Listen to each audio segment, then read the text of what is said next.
Hello there, Virgos. Welcome to your tarot reading.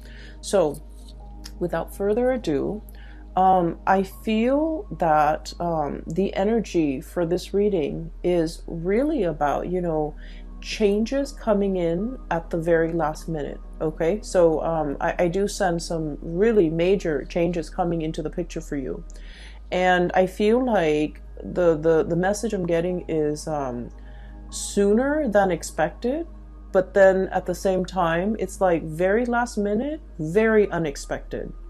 So that's what I'm getting, and it's kind of a contradiction. So let me just explain. I'm feeling almost like there's something that you have been thinking about, trying to manifest for a very long time. And I feel like for many of you, might be 2 years, the past 2 years, you're just like, I'm waiting around for it. And you're not one to, sit around idle and wait for the tides of change to come swooping in. You guys are very, productive. And you guys are quite like busybody. You like to stay productive. You like to be efficient with your time. So it's not like you're sitting there mulling around waiting for things to come in. So on the one hand, it's always, on the forefront of your mind that you want to implement something. You want to change something. You want to do a drastic move or something very, very, I want to say like, it's like a change that is quite drastic for a Virgo. It's quite a drastic change, okay? Because you guys are still a creature of habits. But I feel like you've been mulling over a situation for a very long time. And so it's always on the back of your mind. It's also, on some days, it's on the forefront of your mind. And so I feel like you've been waiting for the opportunity or the chance encounter or something to manifest itself. And so I feel like even though you've been waiting for it for a long time, the way that it comes in, it's like when you've given up hope or when you just like kind of clear it or maybe even move it from the forefront of your mind into the back of your mind and focus on other things and, finding enjoyment and still moving on with your life. That's when this major drastic change is going to come in. And so it's coming in at a very, I want to say opportune moment, but also very unexpectedly. Okay, so that's what I'm seeing. I saw 2 images for you, and I feel like the first image is definitely in relations to your love life.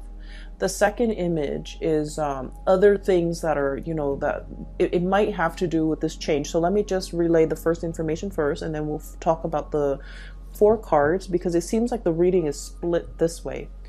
So first of all, I see this man. He's wearing a coat. It's like autumn. He's at a park. It looks like Central Park. It looks outdoorsy. Lots of people around, but not so much that it's crowded. There are a few pigeons on the ground. And he's wearing like a brown coat. He looks very handsome. Like he's, probably 35, 40 at the latest. And he has like a little Ziploc bag of like breadcrumbs. And so he's kind of casting it onto the ground, and the pigeons are like pecking at it. And so he's doing this. He's in a very calm state, but he's thinking about somebody. Okay. It looks to me like, he's on his lunch break, taking a walk, feeding the pigeons, or maybe he finished his sandwich and there are breadcrumbs in that bag. So he's feeding the pigeons.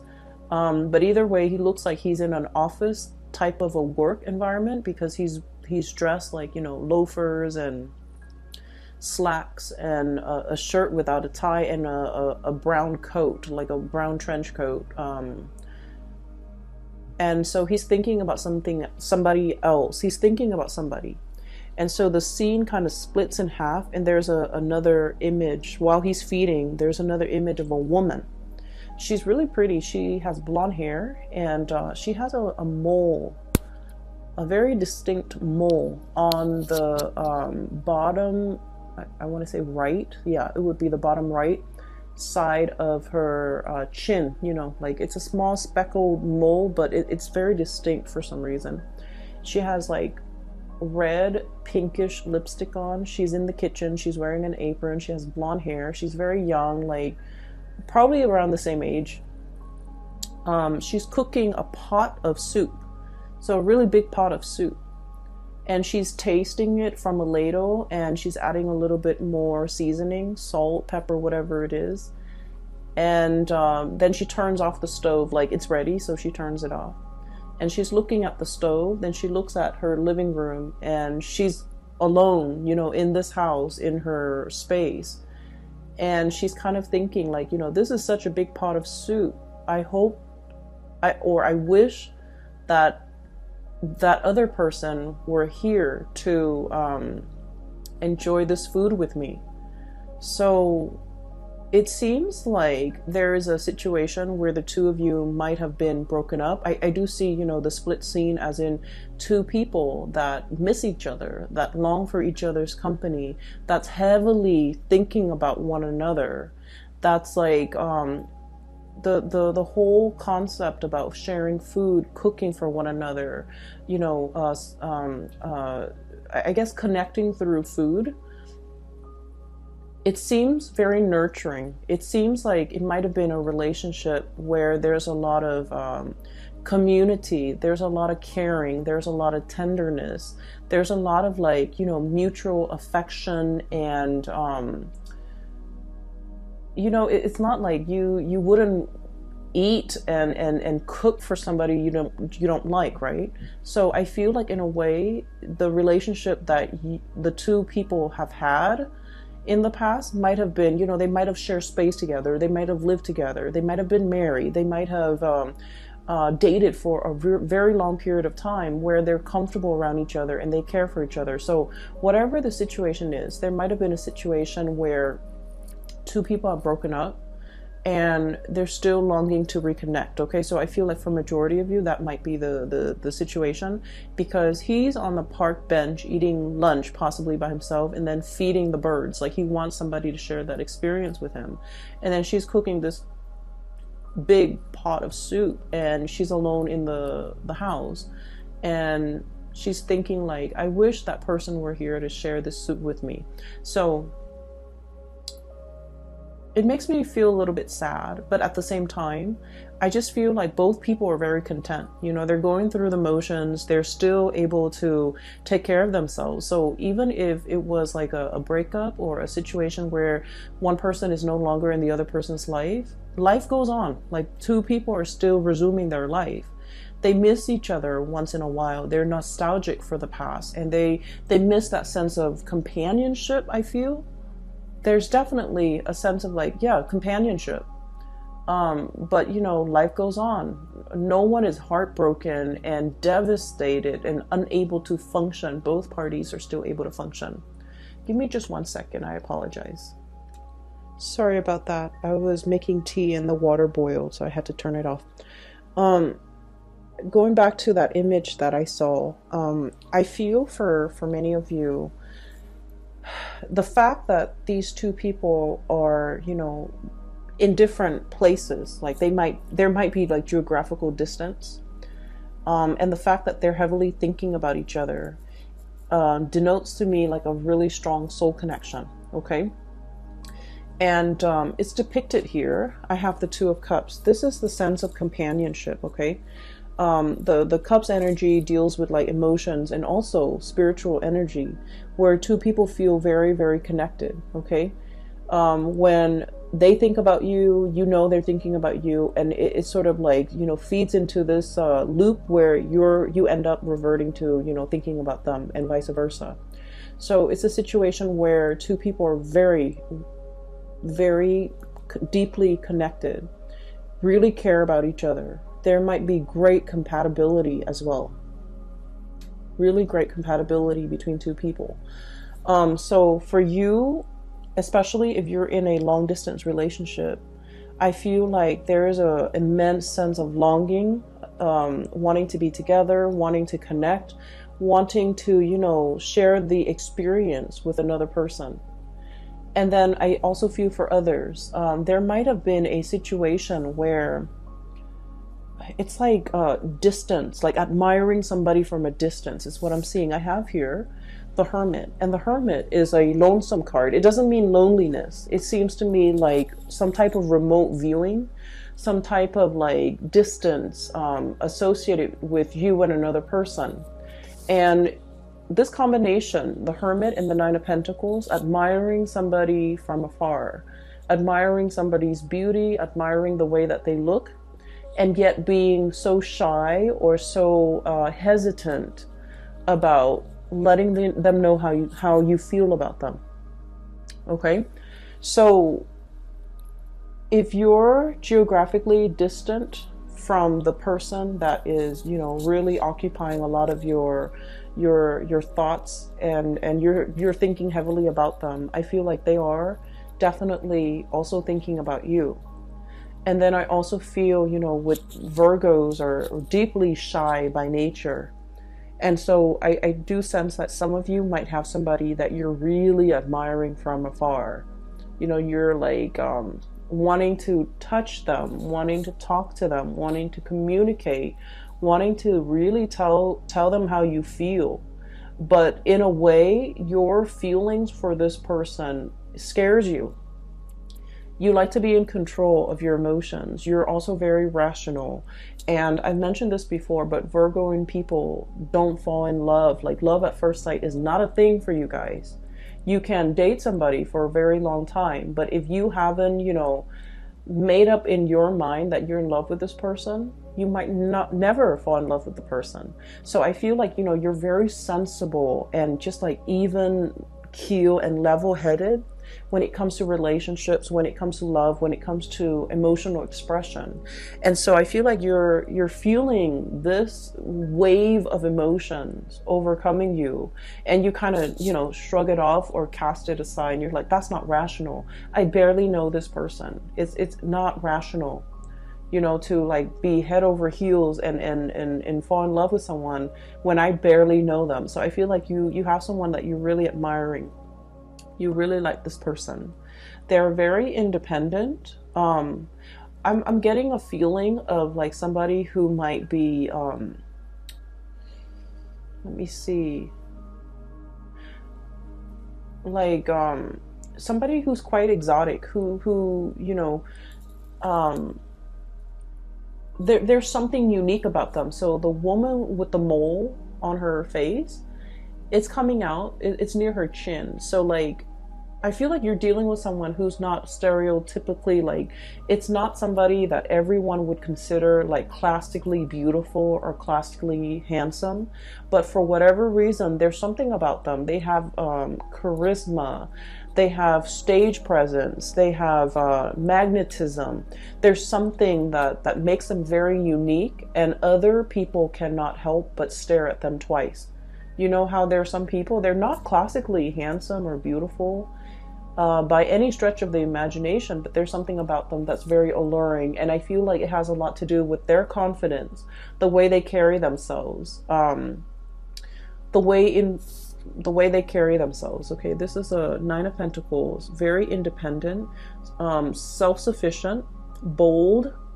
It's somebody who is like, on the one hand, they can be very earthy, very easygoing, not high maintenance. You won't catch them, you know, dressed to the T and like with full makeup on, or, you know, cologne and hairspray and grease in their hair or whatever. Like, they're not made up. They're just understatedly like just confident and put together without trying so hard. It's somebody that does everything with such grace and such ease, and I feel like because of that, a lot of people are very drawn to them. And then I also, going back to what I mentioned before, a lot of Virgo people, you guys are really deeply very shy. You do get stage fright. You don't like to be on center stage. You don't like to have a lot of attention on you. You feel a little bit out of place. And for some of you, okay, please don't get offended. You might feel a little bit, you know, socially awkward in probably a social setting, or in a setting where you don't know a lot of people. You might feel very socially awkward when you have to give a speech, give a talk, when you're speaking and everyone is staring at you. Like, you don't like that attention. And so you admire this person for the bold and the, I guess, like the confident way in which they move through life, the ease in which they do everything, and the ease in which things just magically work out for this person. So I feel like you really deeply admire this person. And you might be admiring them from afar. And I feel like for some of you, they are also feeling that way about you. But I feel that the gravity of your feelings for them, it's overwhelming you.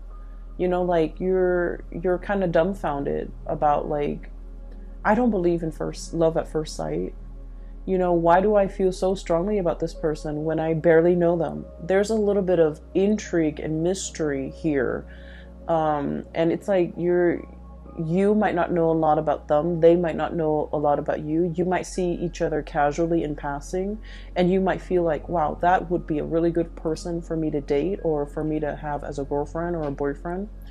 And I do sense like they have no idea how you feel. And so, you know, trying to make conversation, making small talk. Virgos don't really like that, but like making small talk and trying to get into their inner circle and trying to, I'm hearing infiltrate, you know, trying to like get one leg in the door. Okay. I feel like that might be a really good first step, because they might not have an idea as to how strongly you feel about them. And you're kind of scared of the impact that they are having on you. All right. So let me just, that's for like singles. I feel like there's someone who's really capturing your imagination, and I'm just feeling like you're tongue-tied and nervous, and you get flustered, and you might flush and turn red when they're around or when you think about them, because I feel like your desire for them and your feelings for them can be a little bit overwhelming. Okay, so that's for singles. I'm feeling as if for those who are in a relationship, okay, if you're together with somebody, you and your partner have like you're kind of like at a major crossroads, not because of the relationship, but you're planning to make some major moves, okay? Make some major moves. And I feel like for some of you, we have here the Two of Pentacles. And the Two of Pentacles is about juggling jobs, juggling responsibilities, trying to figure out, you know, do I stay here where it's stable, or do I go somewhere else? And I feel like this decision, you're trying to think of it. It's like it doesn't exist in a vacuum. You're not making this decision alone. There's inputs from your partner. There's considerations from your partner that's like coming into the picture. And so like you're trying to make all the pieces fit, okay? And that's going to become a little bit more apparent when I talk about the next image that I see. Make all the picture like the pieces fit together so that you can, you know, implement some type of a plan. So there's a lot of mulling over. There's a lot of communication. And then I also feel as well, there's a sense of like temptation, okay? You might be in one relationship and you're captivated by another person, okay? I'm seeing a lot of like earth and water. So like another earth sign, Virgo, Taurus, Capricorn, and water sign, Pisces, Cancer, Scorpio. So you might be in a relationship with one of those signs, and then you're like fascinated or interested in another person, okay?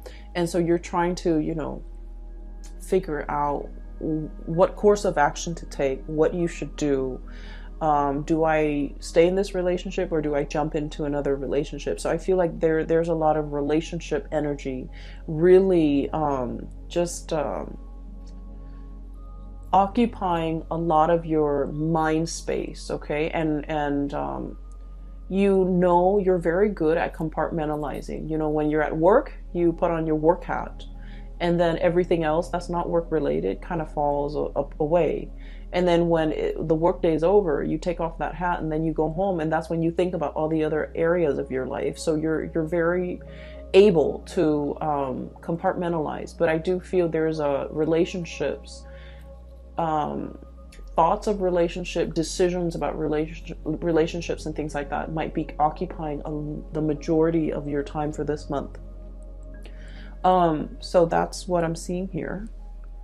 The second image that I saw is I see this jigsaw puzzle. It's a scene of like a tsunami, like an ocean, you know, waves coming in, not like a giant tidal wave, but it looks almost like those Japanese, you know, pictures of like tsunamis, like ocean waves. Okay, it's a jigsaw puzzle. It's incomplete. The edges are already filled in, but the pieces are missing from the inside. And so I see somebody's hand putting the pieces together. And the person finds this piece, and the color scheme is very, very similar to something that's part of the wave over here. The color scheme is really similar. So you know how when you do jigsaw puzzles, the strategy is do the edges and then, you know, group all the pieces together that have similar color schemes and then go from there, right? So that's the way I feel like a systematic Virgo's mind would work. Like pieces should fit together. And so the hand holds up, and I think it's a guy's hand. It's a man's hand. And he finds this piece and he's like, oh, it's going here. And then he tries to fit it in, rotates it. It doesn't fit. And he's all like, but it has to. The colors are so similar. And so he puts it down and he was like, maybe there's something wrong with the laser that were used to cut the pieces. So he starts, you know, turns his hand into a fist and starts like pounding on it to make sure it fits. But sure enough, it doesn't fit. And so he puts it aside, and you see it in fast motion where he finds pieces and everything's filled in. And at the very end, there's one piece missing. And then he goes, oh, that piece that I put aside, now it goes here. And then the scene just kind of cuts out. So what I'm seeing here, like I mentioned before, you know, there's a time and a place for everything. And everything works when it's supposed to, and everything falls into place when it's supposed to.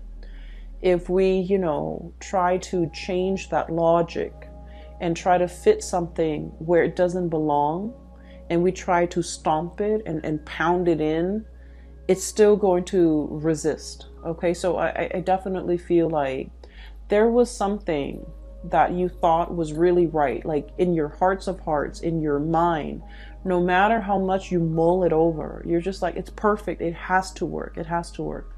And for some reason, it didn't work. For whatever reason that you couldn't even understand. I guess that reason was never shown to you, and even till now, you know, whenever that situation happened in your life, even now, you're still perplexed about it. And you're just like, well, it didn't work in the past, you know, and I don't know why it didn't work. What will happen now to make things work? So I feel almost like this, you know, it's like a infinity loop, you know, this things coming back full circle, where you're reminded of a time where you try something and you were so 100% sure that, well, the colors are similar, the edges are similar, why didn't it fit? And now a similar situation is coming around, and you're just like, what if it doesn't fit this time? What if it flops on me? Right? And so I feel like there's something coming around full circle. Okay? And whatever didn't work out before, it's going to work out now, because in the past, you forced it. You pounded it in. And I feel almost like you were so focused heavily on the details, on the, I want to say like you might have been focused on, I guess like it's sort of like wanting something so badly and making sure that it fit, even when the physical environment was not right. Does that make sense?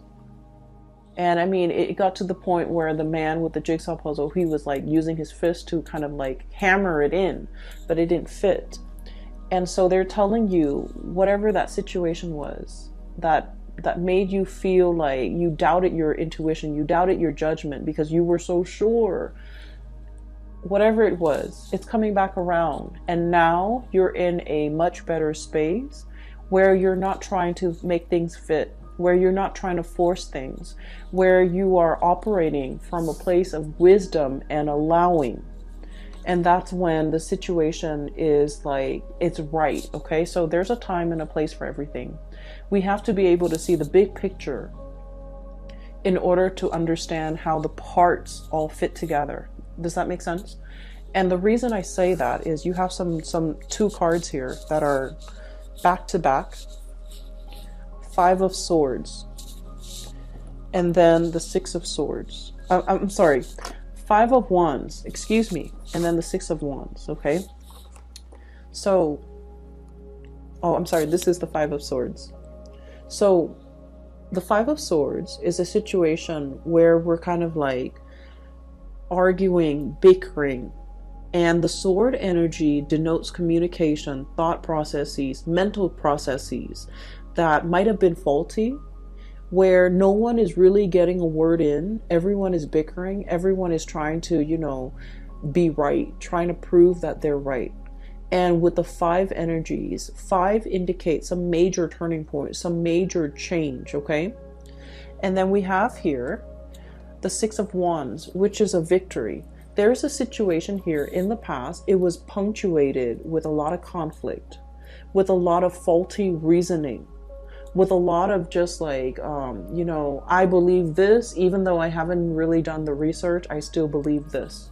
You might have been dealing with people like this in your environment, where the energy that they kick up around them was like a repellent for good things to come. Okay, there might have been an environment that you were in where, you know, let's say this, okay, a lot, if you're like ever walking or running on a dirt path, right? If you're running or walking on a dirt path, with every footstep or with every step, it kicks up a little bit of dust, right? And so just imagine energetically when you're in this type of environment where people are constantly bickering, constantly shuffling around, moving around, trying to prove themselves right, trying to one up the other person. Like if it's like laden with a lot of chaos and a lot of activity and a lot of competition, it creates a major dust cloud, like a major sphere or a major environment where there's a lot of, you know, negativity, negative energies. And so it repels, you know, you wouldn't want to walk over where that dirt cloud has been stirred up, right? And so this environment was a repellent for good things to come in the picture. And so whatever it was that you were trying to do, I feel like it flopped down. It didn't have a lot of support. It just couldn't see the light of day. It couldn't rise above the dust cloud, okay? So I'm a little bit inclined to say that the people you might have had around you might not have been good for your growth. The work environment and the colleagues or the energies just surrounding the work environment was not conducive for good things to attract good things, or to even, you know, be in alignment with you. And so I see you turning your back to the situation, okay? No more bickering, no more pettiness, no more conflict. I'm turning my back. And as soon as you decide to turn your back, we have a lot of victory, a lot of success coming through. And I'm almost seeing like one after another, like a series of successes, one after another, because you decided to turn your back. You decided to kind of retreat from the ground, okay? Climbing up into the tree, elevating yourself, seeing above the dust cloud, and being able to operate and function from above that cloud of negativity, and to be able to, you know, warm yourself in the sun, and to be able to attract a lot of success. Okay, so what I'm seeing here is there has been a major change. Whatever didn't work out in the past, I do feel a lot of, you know, success, victory is coming in as a result of you, you know, needing to change this environment in your life, okay? There's some major news associated with it as well. We have here the Page of Swords, and the page energies are snippets and messages coming through. And I do feel like resolution, okay? Like a wanting to make a decision, but not having all the information, waiting on communication from another source so that you can decide which option to go with. Okay, so I do feel for many of you, there's some major swift communication coming through this month in order to splice through that dust cloud and to be able to let things settle, and for you to decide on major changes in your life. Okay, and what I'm seeing as well for many of you, this is like leaving troublesome friendships, colleagues, petty people, I would say, argumentative, petty people, people who are just like, you know, what's funny is I don't see gossip and slander and things like that. I don't see that in here. I just feel with this Five of Swords, it's like people who constantly want to be right, who have their daily agenda is just wanting to prove themselves right, wanting to show other people how smart they are, and things like that. Okay, so I feel like, you know, you're turning your back away from this. And you might at this point in your life, no longer feeding into this, no longer interested, like you're just disinterested in what's over here because you're seeing the bigger picture. You're looking at things from a higher vantage point, and you're leaving these mortals to squabbles amongst themselves because you're just disinterested. You're disengaging, and you're distancing yourself. And with the Hermit, it basically spells out to me like a sense of enlightenment, okay? Not being bogged down with the material things that at the end of the day don't really matter, but operating from a higher vantage point, okay? And what I'm also getting, the last three cards in this deck, we have the Tower, sweeping waves of change, okay? So that jigsaw puzzle where I saw the tsunami, the theme is very similar to this card here, okay? What I'm feeling here is, I pulled out this card earlier to clarify what the Tower represents. And this card to me is about manifestation, is about, it's almost like, you know, thinking whether or not we have the capabilities and the skills and the know-how and the ability to do something. I feel like whatever that situation was in the past that you failed at, or you felt like, I was so sure, why didn't it work out?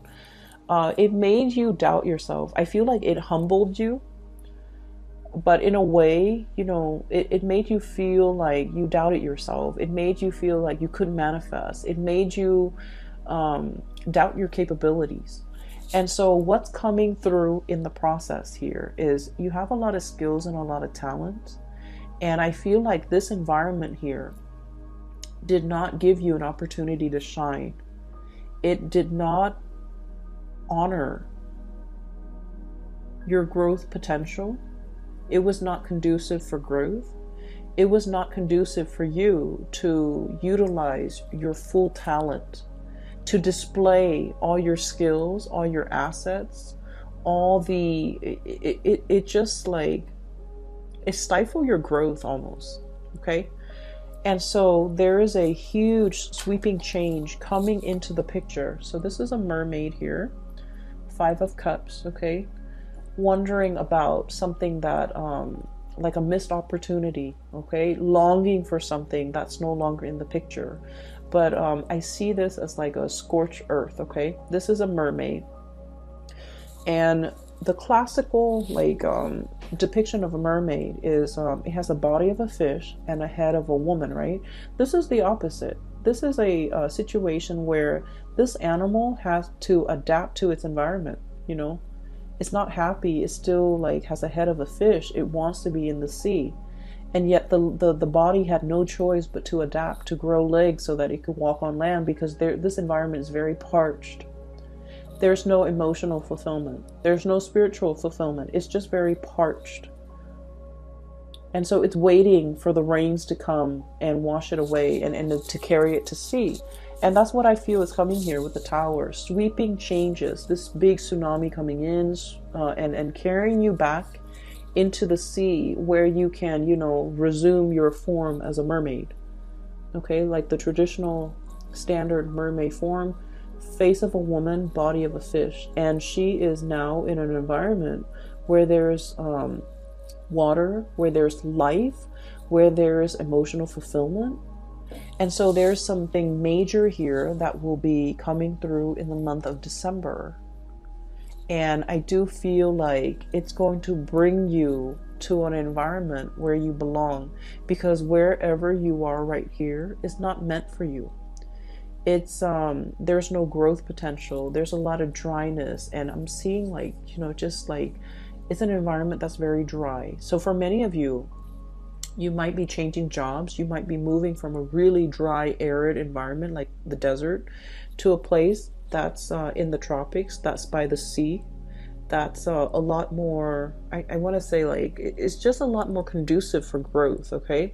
And we're not just talking about like a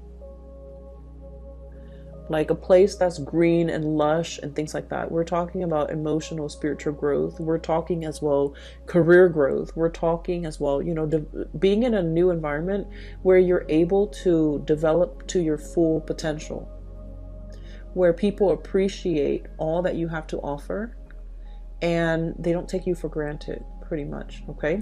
So that's what I'm seeing here. Once again, it's like the change is long coming, but it's gonna swoop in very, very quick. And that's a contradiction, but for whatever reason, I just feel like you've been waiting for it for quite some time, but it's going to come in very unexpectedly. You're kind of bookended by two major arcana cards here. We have the Hermit, taking time to yourself, being deep in contemplation and really figuring out, you know, what's the next step in your life. And then once you have that figured out, once you've reached that space of wisdom, that's when the Tower will bring about these changes that you've been wanting for a very long time. All right. So I'm going to leave it at that. I do wish you all the best for the month of December. Once again, I apologize for the delay with this reading. I hope it finds you well still, and I hope it is relevant and applicable and might be helpful for you this month, okay? I will be back next month. I will talk to you later, Virgos. Take care of yourself.